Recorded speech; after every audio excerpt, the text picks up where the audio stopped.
2 p.m. on a Saturday afternoon. I was drunk, not tipsy, not buzzed, black out drunk, behind the wheel of my car, leading the Ann Arbor police on what might have been the world's slowest police chase. I was 25 years old, already a financial advisor at American Express.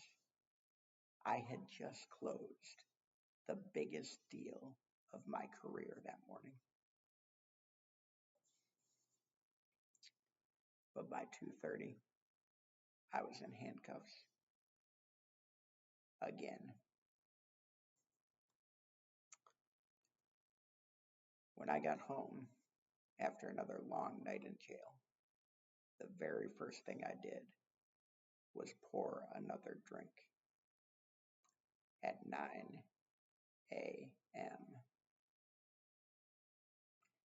So I know a little something about dangerous things lurking in the shadows that can take down someone or something that looked invincible on the outside. In fact, for 15 years, I used an undiagnosed mental illness to build a career that should have killed me. The diagnosis was bipolar disorder. I couldn't believe it. I had just returned home from building a European marketing division, crushing every goal.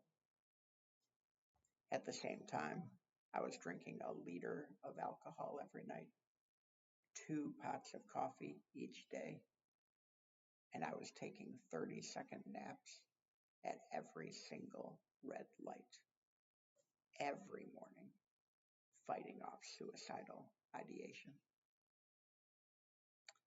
I was simultaneously the most productive and the most self-destructive person in every single room I entered. The medication changed everything. My 20-hour days suddenly became 8-hour days. My grandiose thinking vanished. I felt ordinary. I started to suck. Now, if I can stand here telling you about my lowest moment in a voice that sounds like I swallowed a kazoo, you better be able to follow me as I transition this speech to talking about your corporate obituary. Because it was at that moment when I realized the patterns destroying me personally were the same patterns I saw in dying companies. And here's the connection to business. I now watch companies worth billions make the same choice I did every day. They see the warning signs, dropping market share, fleeing talent, disrupted industries, and their response? They reach for another glass of the familiar, another dose of we're fine, another hit of yesterday's success. Comfort is the drug of choice among dying companies. Your biggest competition isn't Amazon, it isn't Google. It is your company's addiction to yesterday. When did your company last do something that genuinely surprised you? If you're thinking longer than 3 seconds, your company is already dying. I'm not exactly built for marathons, but even I learned that standing still in business is a death sentence. They have meetings, they have quotas, they hit quotas, they celebrate small wins. They have so many layers of bureaucracy that their org chart looks like a support group for indecision. Meanwhile, their obituary is being written by someone too hungry and too bold and too impatient to be comfortable. Dead companies don't know they're dead. I'm going to show you the 10 most common corporate causes of death. And when this slide appears, find yours And when I count to three, I want you to shout it. I want you to own it. This is your corporate confession. Look around this room. Every one of you is killing someone's company right now. Which one of these is killing yours? Shout it out when I get to three. 1, 2, 3. That sound, that was not noise. That was prophecy. That's the sound of 1,000 companies dying. And every single one of you knew it was coming. I'm going to take a minute. I'm going to read you your company's obituary. See if this sounds familiar. Your company died waiting for perfect information and perfect timing when it could have been bold and courageous. It suffered from bureaucratic bloat. It was paralyzed by the need for consensus, and it spent its final moments surrounded by dusty mission statements and unused innovation labs. It is survived by 1,300 committees, 48,000 meetings, 5,000 employees who knew exactly what was wrong, but were too comfortable to speak up, and 10,000 other employees who were too scared to change course. This company will be fondly remembered as someone who stood still while others kept moving. The company's final words were, "That's not how we do things here." In lieu of flowers, please contact their former employees with predatory, low-ball offers of employment before their inadequate severance runs out. If that makes you uncomfortable, good. It should. Think about your company. How many of you have said something disturbingly similar? That's not coincidence. That's pattern.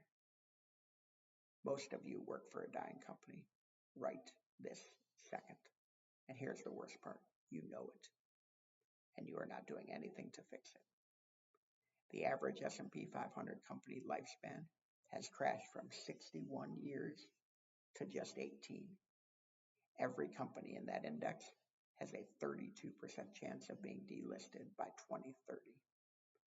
Not from scandal, from stagnation. Your obituary is already written. The only question is the date.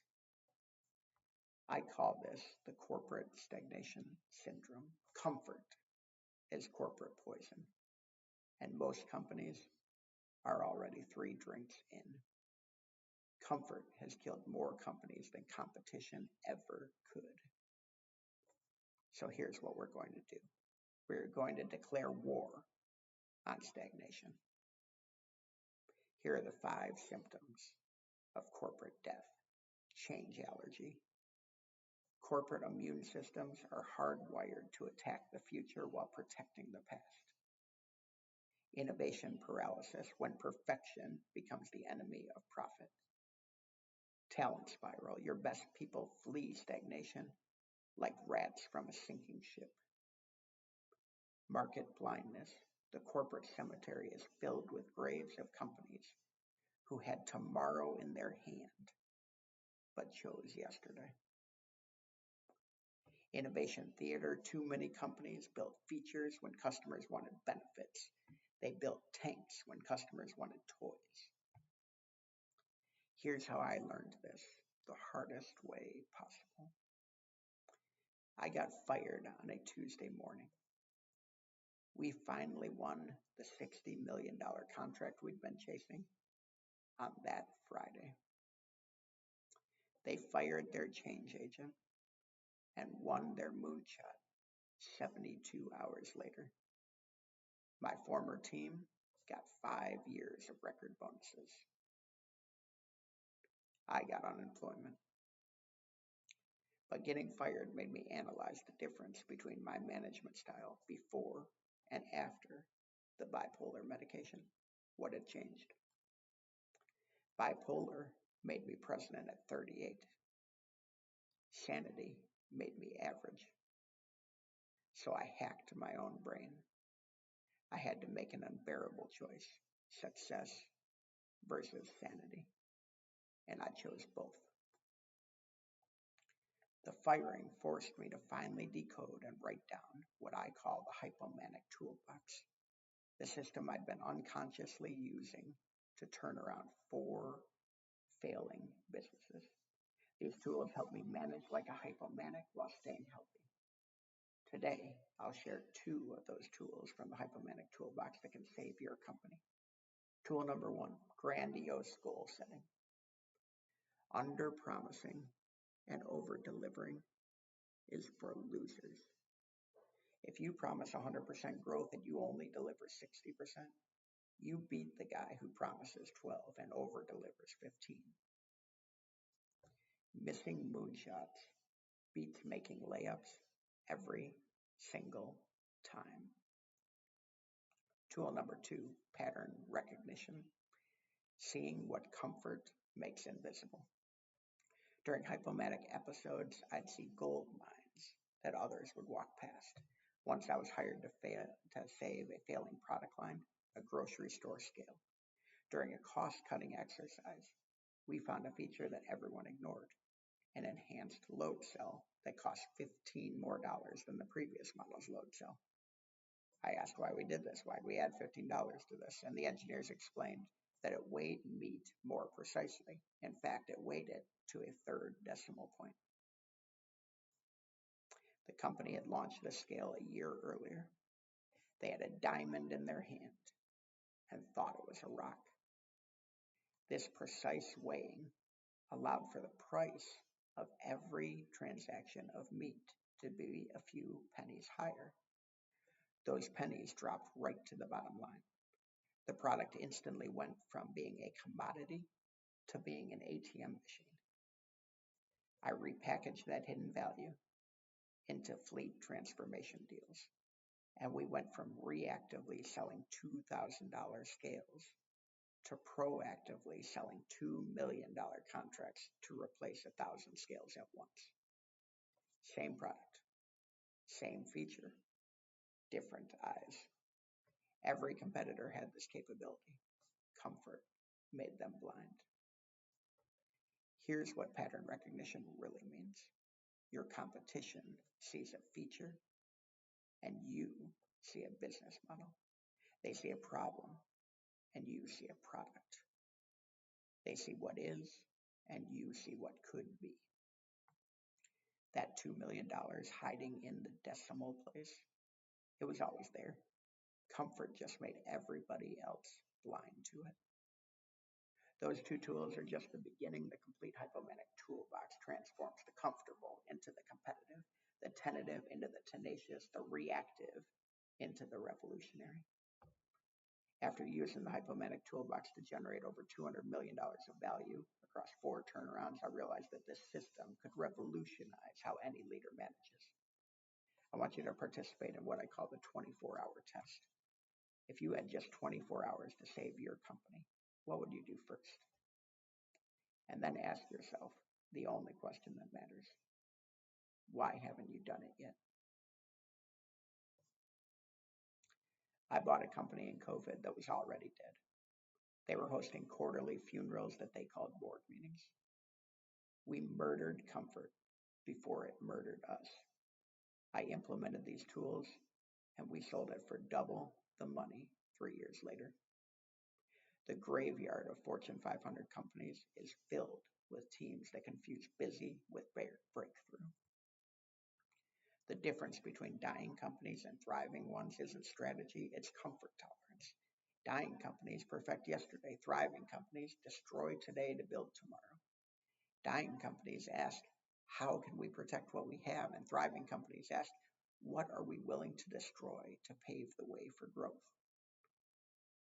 Your company is dying of corporate stagnation. The question is, are you the disease or are you the cure?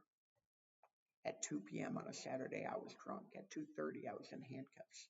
Today, I'm sober. Your company is drunk on comfort. The only question is, will you wait for the handcuffs? Remember, I got home from jail. What did I do? I poured another drink. Your company will go home Monday and pour another glass of comfort and take another shot of stagnation.